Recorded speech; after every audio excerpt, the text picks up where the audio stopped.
नमस्कार, राम राम, प्रणाम, जय श्री राम। कैसे आप सभी भाई? उम्मीद और आशा करते हैं आप सभी अच्छे होंगे, मस्त होंगे, स्वस्थ होंगे, बढ़िया होंगे। तो मेरे प्यारे भाई, आप सभी को जैसे कि पता है कि आरआरबी की वैकेंसी का नोटिफिकेशन आउट हो चुका है, एनटीपीसी की वैकेंसी का। तो उसके अंदर आप लोगों की क्या क्वालिफिकेशन है, क्या एज है, क्या सिलेबस है, कब फॉर्म आएंगे, कैसे भरे जाने हैं, क्या प्रोसेस है, क्या प्रक्रिया है, उस सभी की जानकारी लेकर मैं आप सभी लोगों के साथ जुड़ने जा रहा हूं। तो आप मेरे प्यारे बच्चों से ये रिक्वेस्ट रहेगी कि इस वीडियो को कंप्लीट देखें, पूरा देखें, जिससे आप सभी को आरआरबी एनटीपीसी के लिए पूरी की पूरी नॉलेज हो जाए। जैसे आपके फॉर्म आएंगे तो आप तुरंत के तुरंत भर पाएंगे मेरे प्यारे भाई। तो मैं आप सभी को डाटा समझाता हूं, पूरा का पूरा एनालिसिस कराता हूं कि भाई किस प्रकार से आप लोगों के फॉर्म आएंगे, कब आएंगे, और क्या एज है, क्या क्वालिफिकेशन है, क्या सिलेबस है, सारी चीजें अपन डिस्कस करेंगे एक एक करके। आओ समझने का प्रयास करते, ध्यान से समझना और मेरे भाई लास्ट तक देखना।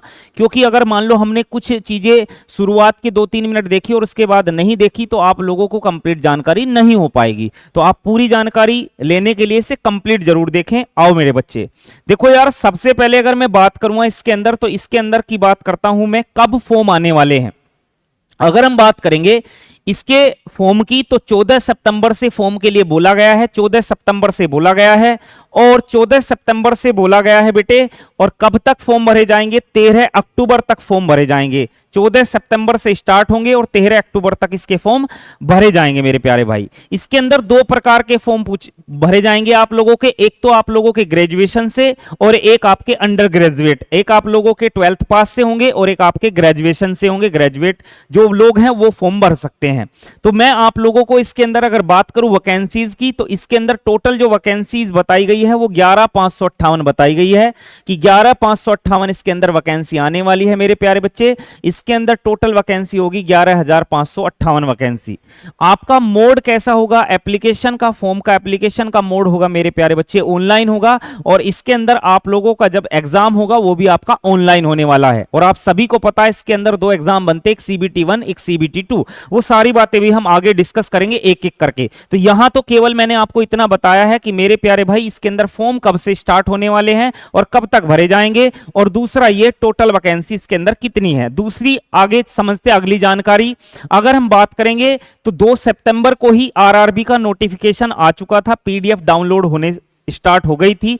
अगर हम इसकी स्टार्ट करें डेट की, तो वो 14 सितंबर लिखी हुई है, इसकी वेबसाइट के ऊपर डाल दिया गया है मेरे प्यारे बच्चे। और 13 अक्टूबर तक इसके फॉर्म भरे जाएंगे, ठीक है। और इसके अंदर जो ग्रेजुएट वाले फॉर्म है वो 14 सितंबर से स्टार्ट होंगे, और जो आप लोगों के अंडर ग्रेजुएट है वो 21 सितंबर से स्टार्ट होंगे और 20 अक्टूबर तक मेरे प्यारे बच्चे भरे जाएंगे, और ये 13 अक्टूबर तक भरे जाएंगे, ठीक है बेटे। ध्यान रखेंगे आप, जब फॉर्म आएंगे तो आपको अपना फॉर्म जल्दी से जल्दी भरने का प्रयास करना है। क्योंकि आपको भी पता है कि रेलवे के अंदर कितनी सारी भीड़ आ जाती है, कितने लाख, कितने करोड़ फॉर्म भरे जाते हैं, आप सभी जानते हैं। क्योंकि ये आप लोगों का केंद्र का एग्जाम है, सेंट्रल का एग्जाम है, तो इसमें सभी बच्चे आ जाते हैं, इन्वॉल्व हो जाते हैं। और एज भी काफी हद तक बहुत ज्यादा इसके अंदर मांगी गई है, तो इसलिए ज्यादा बच्चे इसके अंदर शामिल हो जाते हैं। अगर हम बात करेंगे इसके अंदर वैकेंसी टोटल 11,558 है, परंतु इसके अंदर दो चीजें आप लोगों की निकल कर आएंगी। एक तो आपकी ग्रेजुएशन के साथ में एक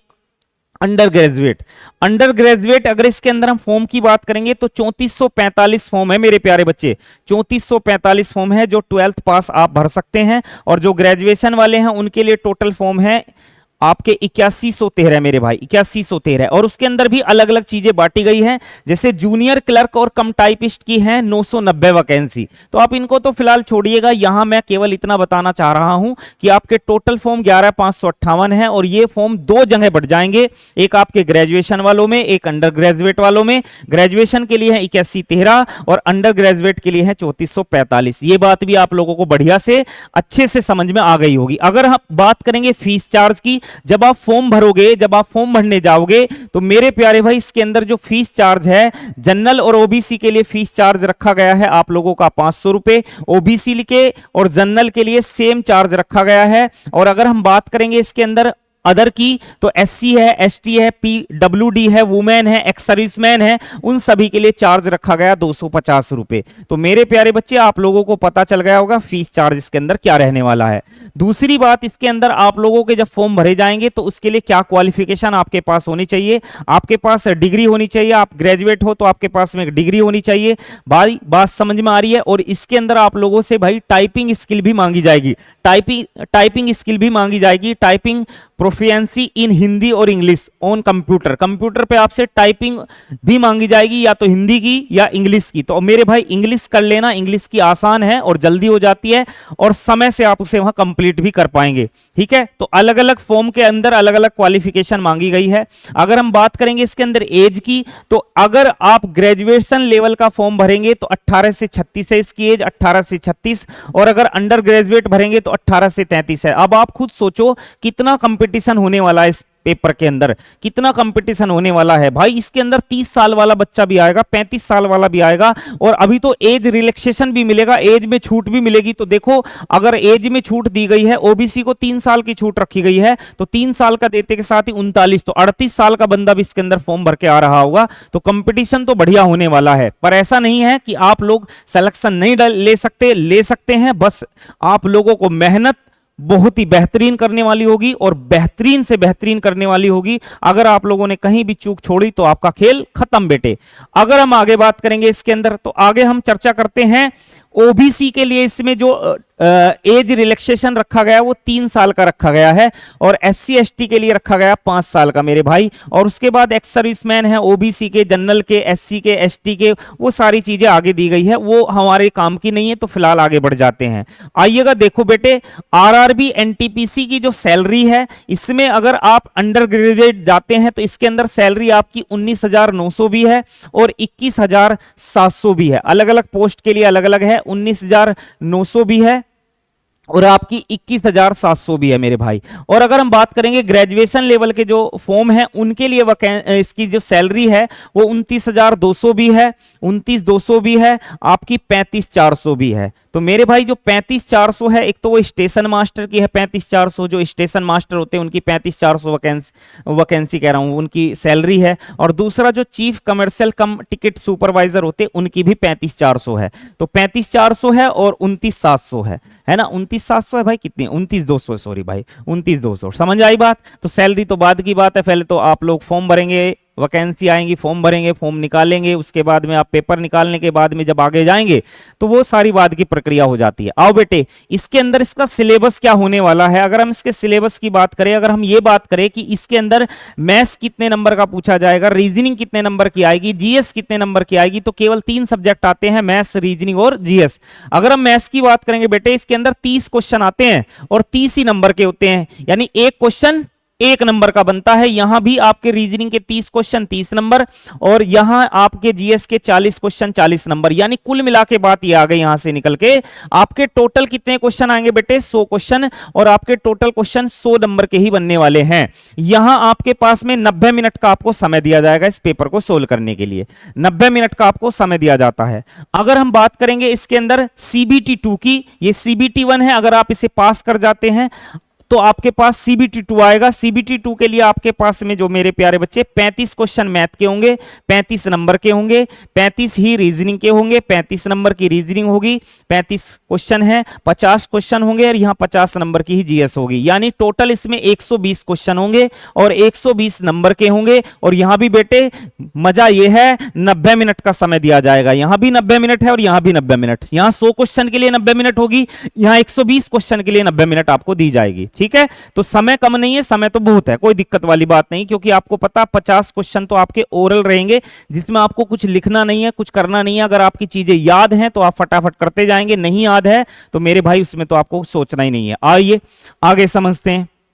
अगर हम बात करेंगे इसमें मैथ्स का सिलेबस क्या होने वाला है, मैथ्स का अगर मैं सिलेबस की बात करूंगा, चर्चा करूंगा, तो इसके अंदर मैथ्स का सिलेबस जो डाला गया है इसकी वेबसाइट के ऊपर, वो नंबर सिस्टम है मेरे भाई, डेसिमल है, फ्रैक्शन है, एलसीएम और एचसीएफ है, अनुपात समानुपात है, परसेंटेज है, क्षेत्रमिति मेंसुरेशन है, time and work pipe and cistern आ जाएगा आप लोगों का, सिंपल और कंपाउंड इंटरेस्ट हो जाएगा, प्रॉफिट एंड लॉस डिस्काउंट हो जाएगा, एलजेब्रा हो जाएगा, टिग्नोमेट्री ज्योमेट्री हो जाएगी और एलिमेंट्री स्टैटिक्स हो जाएगी। यानी इसके अंदर आप लोगों का अर्थमेटिक भी आने वाला है, अर्थमेटिक सिस्टमैटिक भी आएगा और प्लस एडवांस लेवल का मैथ भी आप लोगों से पूछा जाता है इसके अंदर। ठीक है बेटे, ये इसके अंदर मैथ्स का सिलेबस बनता। अगर हम बात करेंगे इसके अंदर रीजनिंग का क्या सिलेबस होगा, तो कंप्लीट रीजनिंग बनती है, कंप्लीट रीजनिंग बनती है। प्रॉब्लम बेस्ड ऑन नंबर वाले जितने भी टॉपिक बनते हैं आप लोगों के 5-6 वो भी आएंगे। प्रॉब्लम बेस्ड ऑन अल्फाबेट वाले बनते हैं 6-7, वो भी पूछे जाते हैं आप लोगों के। तो सारे टॉपिक पूछे जाते हैं, कुछ भी नहीं छोड़ा जाता। पजल भी पूछी जाती है, डाटा सफिशिएंसी भी पूछा जाता है, Venn diagram, jumbling, syllogism, analytic reasoning, relationship, similarity, differences, तो ये सारे पूछे जाते हैं। डिसीजन मेकिंग, मैप्स, और इसके अंदर डीआई भी पूछा जाता है, डाटा इंटरप्रिटेशन जो आप लोगों ने पढ़ा था, तो वो डीआई भी पूछा जाता, पर वो रीजनिंग का नहीं पार्ट है, वो मैथ का भी है। मैथ्स में उसे ज्यादातर बच्चे पढ़ लेते, तो मैथ्स वाले पार्ट में पूछ लिया जाता आप लोगों से। ठीक है बेटे, आगे चलते हैं। अगर हम जीएस की बात करेंगे, जनरल अवेयरनेस की बात करेंगे, तो मेरे भाई जनरल अवेयरनेस के अंदर सारी ही चीजें आ जाएगी, करंट अफेयर आ जाएगी टोटल। इसके अंदर आपके सब्जेक्टिव जितने भी आप लोगों के सब्जेक्ट बनते हैं जीएस के अंदर, जैसे आप लोगों का पॉलिटी है, इकोनॉमिक्स है, ज्योग्राफी है, हिस्ट्री है, वो सारी चीजें इसके अंदर पूछी जाती है। और मेरे भाई स्टैटिक जी के जो सबसे मेन है वो भी पूछी जाती है। तो इसके अंदर अलग अलग आप लोगों के सारे चीजें लिखी हुई है कि भाई इसके अंदर गेम और स्पोर्ट्स भी आएंगे, आर्ट और कल्चर भी आएगी, इंडियन लिटरेचर भी आएगी, है ना, जनरल साइंस भी आएगी। तो आप सभी को पता होगा रेलवे के अंदर साइंस का ज्यादा अहम रोल चलता है, तो आपको साइंस को बहुत महत्ता देनी होगी। तो ये सारा का सारा इसके अंदर जो भी आप लोगों का डाटा बनता है, ये मैंने आप लोगों को बहुत जल्दी और बहुत स्पीड से समझा दिया, बता दिया।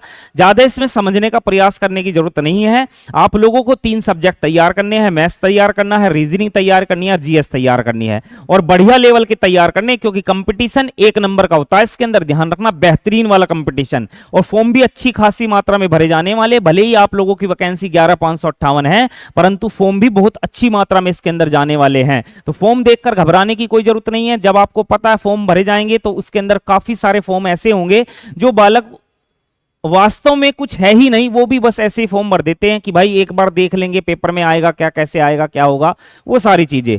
परंतु इसके अंदर काफी एजिड बच्चे भी आ रहे होंगे, जिनकी एज 35 साल, 36 साल, 37 साल, 38 साल होगी, वो भी आ रहे होंगे। तो वो कहीं ना कहीं कंपटीशन को बढ़ा देते हैं अगर अच्छे लेवल की तैयारी करके आ रहे हैं। तो आप सभी से मैं ये उम्मीद करता हूं ये सारा डाटा स्ट्रक्चर आपको बहुत अच्छे से समझ में आ गया होगा। क्या एज है, क्या क्वालिफिकेशन है, क्या सिलेबस है, वो सारी चीजें आप लोगों को समझ में आ गई है। कब से फॉर्म आएंगे, एक फॉर्म कैसे फिल करना है, वो सारी चीजें आप लोगों के साथ डिस्कस हमने कर ली है मेरे भाई।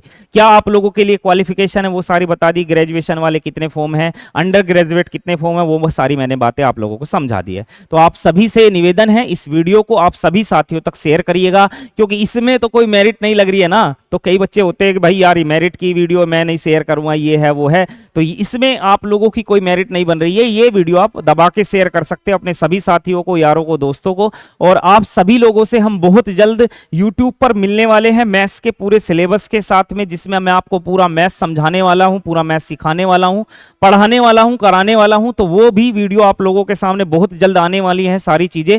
तो काम चल रहा है धीरे धीरे, कि आपको पता है मैं अकेला ही सब कुछ करता हूं, तो वो धीरे धीरे ही चीजें हो रही है। और मिलते हैं आप लोगों से अगले सेशन में, तब तक के लिए सभी को नमस्कार, राम राम, प्रणाम, जय श्री राम।